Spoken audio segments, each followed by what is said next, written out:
ხელისუფლებამ 2026 წლიდან რამდენიმე მნიშვნელოვანი აგროპროგრამის შეჩერება გადაწყვიტა, მათ შორის თხილის სუბსიდია და უფასო ხნა თესვის პროგრამა, რომელზეც წლების განმავლობაში ათასობით ფერმერი იყო დამოკიდებული.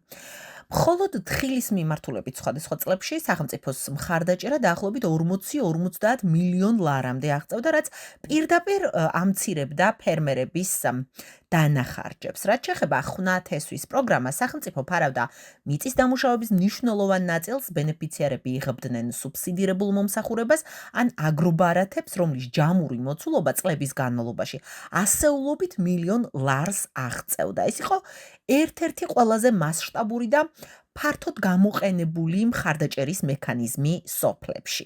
სხვათა შორის წლების განმავლობაში, როცა ეს სუბსიდიები ინერგებოდა, ხელისუფლება ამტკიცებდა, რომ გლეხს მხარდაჭერა სჭირდება.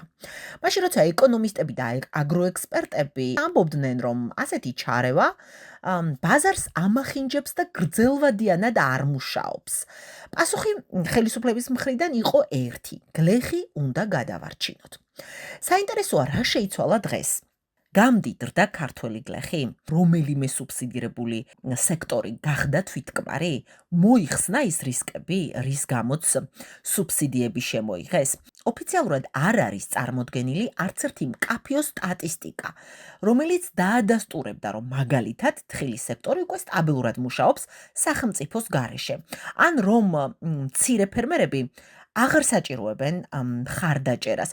მაშინ სუბსიდიების შემოღების დროს სპეციალისტები ამბობდნენ, რომ მხარდაჭერა ამ ლოგიკით ჭირდებოდა ყველა სექტორს და შერჩევითობა მაინც და მაინც სწორი არ იყო. მოკლედ, აგრარული სფეროს ექსპერტები და ეკონომისტები არც სუბსიდიის დაწყებას მიიჩნევდნენ რელევანტურად, რადგან არ აკმაყოფილებდათ არგუმენტები და ამბობდნენ, რომ ეს ხელისუფლება სჭირდებოდა ელექტორატის შესანარჩუნებლად, მათზე ხალხის დამოკიდებულების გასაზრდელად.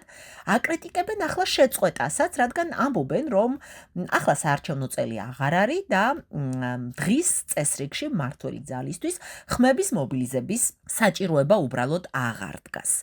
არადა თუ დახმარების საჭიროებაზე ვისაუბრებთ, რეალობა საპირისპიროს გვიჩვენებს.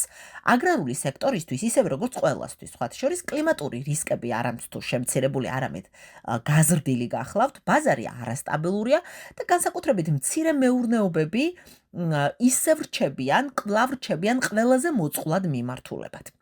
აქედან გამომდინარე, სუბსიდირების დაწყება შეწყვეტა, უფრო გავს არა დაგეგმილ რეფორმას, სპეციალისტების შეფასება გახლავთ, არამედ მკვეთრ პოლიტიკურ შემოbrunებას, რომ იტყვიან, რომლის ლოგიკა საზოგადოებისთვის ბოლომდე გასაგები არ არის.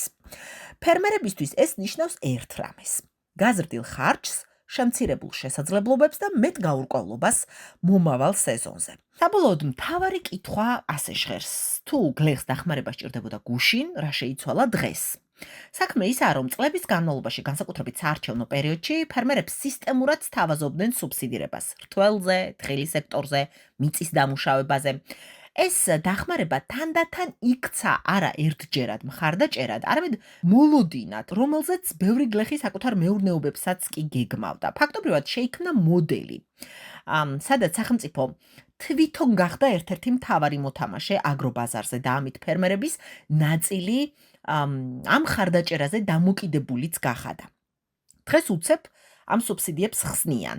პროგრამები ჩერდება და ფერმერებს ეუბნებიან, რომ ბაზარზე დამოუკიდებლად უნდა გაუძლონ კონკურენციას ყოველგვარი გარდამავალი პერიოდისა და გარდამავალი მექანიზმის გარეშე.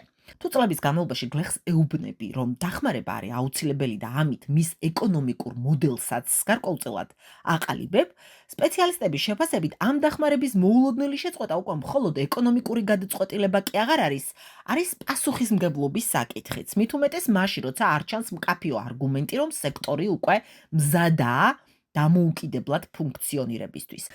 ჩემთვის, როგორც აგრარულ და გარემოსდაცვით საკითხებზე წლების განმავლობაში მომუშავე ჟურნალისტისთვის, პროცესს დამატებით კონტექსტს აძლევს საგარეო ფაქტორებიც.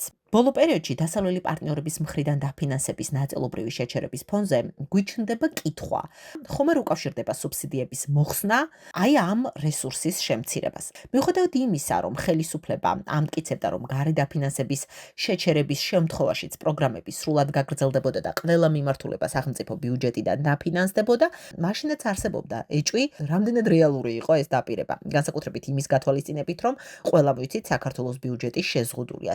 ეჭვი გაგვიქარწყლდებოდა და სხვადასხვა ვერსიის განხილვის საჭიროებაც აღარ გვექნებოდა, პასუხისმგებელ უწყებებს, რომ კონკრეტული პასუხები გაეცათ. თუმცა, გარემოს დაცვისა და სოფლის მეურნეობის სამინისტროში გვითხრეს, რომ ამ თემაზე კომენტარს არ აკეთებენ. სოფლისა და სოფლის მეურნეობის განვითარების სააგენტოში კი აგროსიახლეებს განუცხადეს, რომ ცვლილებებისთვის ემზადებიან და ახლებური პროგრამები იგეგმება. თუმცა, ლოგიკურად ვიკითხეთ, კონკრეტულად რა გახდა ცვლილებების საჭიროების მიზეზი? იმუშავა თუ არა ძველმა პროგრამებმა? რა ახალი გამოწვევები გამოიკვეთა? ჩატარდა თუ არა შესაბამისი კვლევა და შეფასდა თუ არა არსებული სქემები? პასუხების ნაცვლად უკვე ზემდგომ ორგანოში, სოფლის მეურნეობის სამინისტროში გადაგვამისამართეს. აქ კი მანამდე მივიღეთ უკვე პასუხი, როგორც გითხარით. ხო და სანამ პასუხისმგებელი უწყებებისგან თქვენს კითხვებზე პასუხს მიიღებთ, ეს თქვენი კითხვები არა მხოლოდ ჩვენი ჟურნალისტების, მანამდე თავად იფიქრეთ, არის ეს რეალური რეფორმა, თუ უბრალოდ პოლიტიკის ცვლილებაა, რომლის ტვირთიც ისევ ფერმერებზე გადადის.